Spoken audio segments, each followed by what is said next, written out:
Film की शुरुआत में हमें एक आदमी थॉमस को दिखाया जाता है जो क्रिश्चियनिज़्म को फ़ॉलो करता था, लेकिन अब उसका इस सब चीज़ों से विश्वास उठ चुका था। वो जब अपने घर आता है तो उसे पता चलता है कि उसकी बहन को किसी कर ने किडनैप कर लिया है और वो उसे छोड़ने के लिए अच्छे खासे पैसे मांग रहे हैं। इसीलिए थॉमस फैसला करता है कि वो उसी आइलैंड पर जाकर अपनी बहन को बचाएगा। इसलिए वो उस आइलैंड पर जाने के रास्ते पर निकल पड़ता है और पोर्ट पर पहुंच जाता है। वो देखता है कि उसकी टिकट बाकी लोगों से बिल्कुल अलग है, क्योंकि उसकी टिकट पर एक रेड कलर का मार्क था। वो समझ जाता है कि यहाँ जरूर कुछ गड़बड़ है, इसलिए वो अपने टिकट को किसी दूसरे आदमी की टिकट से बदल देता है। जब टिकट चेक करने वाला आदमी उस आदमी की टिकट को देखता है तो वो उसके सामान पर एक क्रॉस बना देता है। लोगों ने उसकी टिकट पर वो निशान इसलिए बनाया था क्योंकि उन्होंने समझा था कि ये आदमी पैसे लेकर आया है। जब थॉमस और बाकी सब पैसेंजर्स उस आइलैंड पर पहुंचते हैं तो थॉमस वहां जाकर देखता है कि जिस आदमी के साथ उसने अपनी टिकट बदली थी उसे कुछ लोग उठाकर वहां से ले जा रहे थे। थॉमस देखता है कि इस आइलैंड पर रहने वाले लोगों का रवैया बहुत ज्यादा अजीब है और उन्हें एक शीशे की खाली बोतल भी दी जाती है।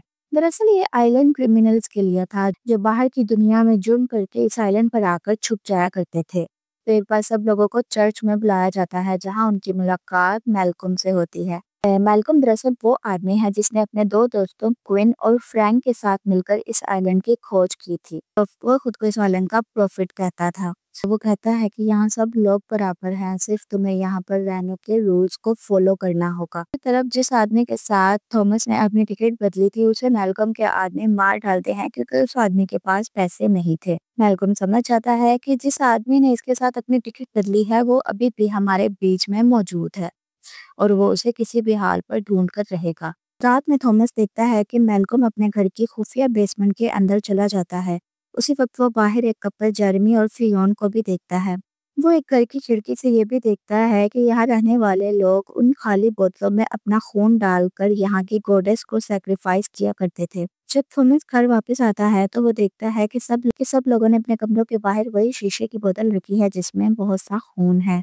जब थॉमस अपने कमरे का दरवाजा खोलने लगता है तो चाबी से उसकी उंगली कट जाती है। उंगली कटने से खून फ्लोर पर गिरता है। थॉमस अंदर चला जाता है। फ्लोर के नीचे से एक क्रीपी डीमन औरत उस खून को चाटने लगती है। थॉमस इस आइलैंड के दूसरे लोगों के साथ काम पर जाता है। हाँ, वो उसी लड़के जेरेमी को अपनी बहन की पिक्चर दिखाता है और उसके बारे में पूछता है। पहले तो जेरेमी इनकार कर देता है, लेकिन बाद में वो बताता है मैल्कम के आदमी फ्रैंक ने इस लड़की को किडनैप किया था ताकि हम इसके अमीर बाप से पैसे मांगे, पर कोई भी उसके पीछे नहीं आया। महीना पहले ये लड़की यही थी, पर अब वो कहाँ है ये मुझे नहीं पता। तो मैल्कम उस जासूस को ढूंढने के लिए इस आइलैंड पर आने वाले सारे न्यू कमर्स को अपने पास बुलाता है और उनसे अपनी बुक सुनता है, क्योंकि मैल्कम को मारने वाले लोगों को उसकी बुक मुंह जुबानी याद थी। वो एक एक से एक एक लाइन सुनता है, लेकिन जब वो थॉमस के पास पहुंचने ही वाला था, लेकिन उससे पहले एक आदमी उस पर हमला कर देता है। दरअसल ये आदमी किंग का भेजा हुआ जासूस था, लेकिन थॉमस मैल्कम को बचा लेता है, जिससे मैल्कम का यकीन थॉमस पर बढ़ जाता है और उसे अपना एक खास आदमी समझने लगता है। रात में मैल्कम जेनिफर को, जो थॉमस की बहन है, उसे अपने साथ गांव के बाजार में लाता है और ऐलान करता है कि ये लड़की एक जासूस है,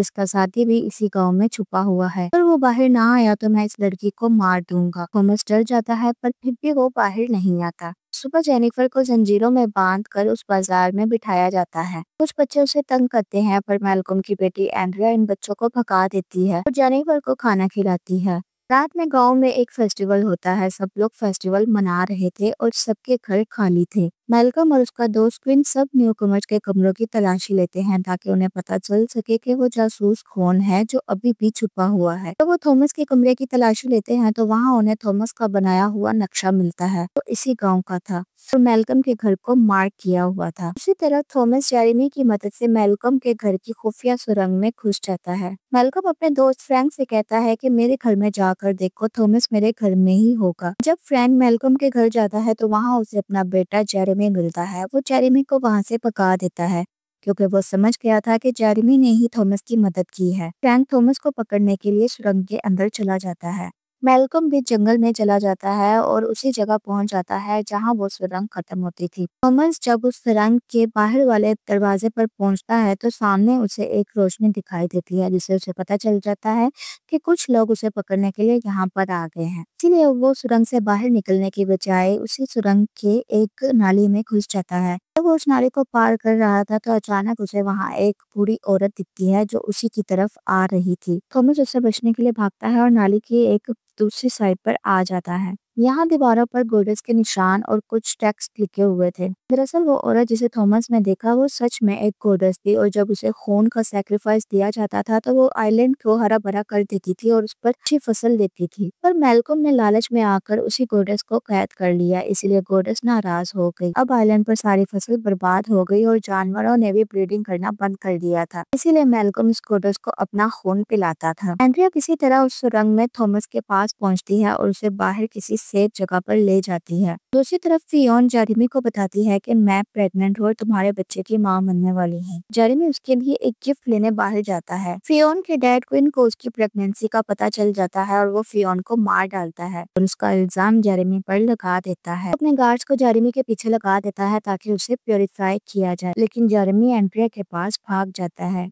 एंड्रिया गार्ड्स को रोकती है पर वो उसकी एक नहीं सुनते। जेरेमी के साथ साथ थॉमस को भी पकड़कर क्विन के पास ले जाते हैं। क्विन और उसके गार्ड जेरेमी को बांध देते हैं और प्योरीफाई के चक्कर में उसके सर में एक ड्रिल से सुराख कर देते हैं, जिसके बाद जेरेमी की एक दर्दनाक मौत हो जाती है। फ्रैंक और मैल्कम भी वहां पहुंच जाते हैं। फ्रैंक अपने बेटे की मौत पर बहुत ज्यादा दुखी हो जाता है और रोते हुए यहाँ से चला जाता है। दूसरी तरफ मैल्कम को बहुत गुस्सा आता है और वो क्वीन से कहता है कि तुम ऐसा नहीं कर सकते, यहाँ का लीडर मैं हूँ, तुमने जेरेमी को क्यों मारा? जिस पर क्वीन कहता है कि तुम एक कमजोर लीडर हो, अगर तुम सच में लीडर हो तो सबके सामने इस थॉमस को मारो। मैल्कम ऐसा करने के लिए खंजर पकड़कर जब थॉमस की तरफ आता है तो एंड्रिया उसे रोकती है, लेकिन वो उसकी नहीं सुनता। फिर फ्रैंक एक बंदूक से गोलियां चलाता हुआ वहां आ जाता है और कहता है कि अब मैं तो गोडस को ही मार दूंगा और ये सारा किस्सा ही खत्म कर दूंगा। थॉमस भी किसी तरह खुद को छुड़ाकर वहां से भाग जाता है और जंगल की तरफ भागता है। मैल्कम भी जंगल की तरफ भागता है जहां उसने गोडस को कैद कर रखा था।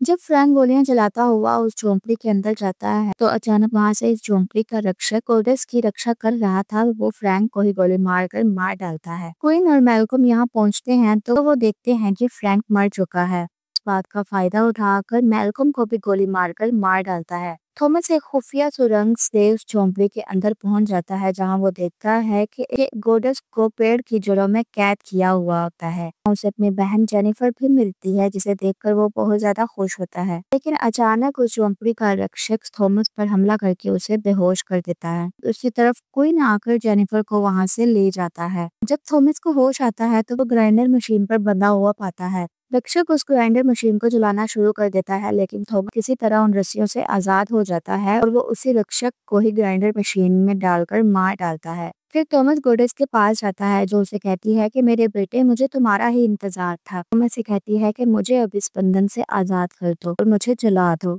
थॉमस ऐसा ही करता है और उस गोडेस को आग लगा देता है, जिससे जिससे गोडेस जलती है उसी तरह पूरा गांव भी जलने लगता है। क्वीन एंड्रिया और जेनिफर को कैद करके बैठा था और उनसे कह रहा था कि अब मैं तुम दोनों को सैक्रिफाइस करूंगा और गोडेस तुम्हें अच्छा नाच देगी। तो एंड्रिया और जेनिफर पर हमला करने ही वाला था कि थॉमस वहां पहुंच जाता है और क्वीन पर हमला करता है। एंड्रिया और जेनिफर क्वीन पर वार करके उसे मार डालती हैं। फिर वो तीनों यहाँ से भागने लगते हैं क्योंकि गांव के सारे लोग अपनी बोट्स में बैठकर इस आइलैंड से अब भाग रहे थे क्योंकि पूरा गांव तो जल रहा था। रास्ते में थॉमस एंड्रिया और जेनिफर से कहता है कि मैं बहुत ज्यादा जख्मी हूँ और तुम्हारे साथ नहीं आ सकूंगा, इसीलिए तुम दोनों यहाँ से जाओ। वो अपनी बहन से कहता है कि मैं तुमसे बहुत प्यार करता हूँ, अपना बहुत ज्यादा ख्याल रखना। फिर एंड्रिया और जेनिफर बोट में बैठकर वहां से चली जाती हैं। उसी तरह मैल्कम भी थॉमस के पास आकर खड़ा हो जाता है क्योंकि मैल्कम अभी तक मरा नहीं था। अभी हम देखते हैं कि थॉमस का खून गिरने की वजह से यहाँ की जमीन फिर से हरी भरी हो रही थी और वो थॉमस को अपने अंदर सिमा रही थी।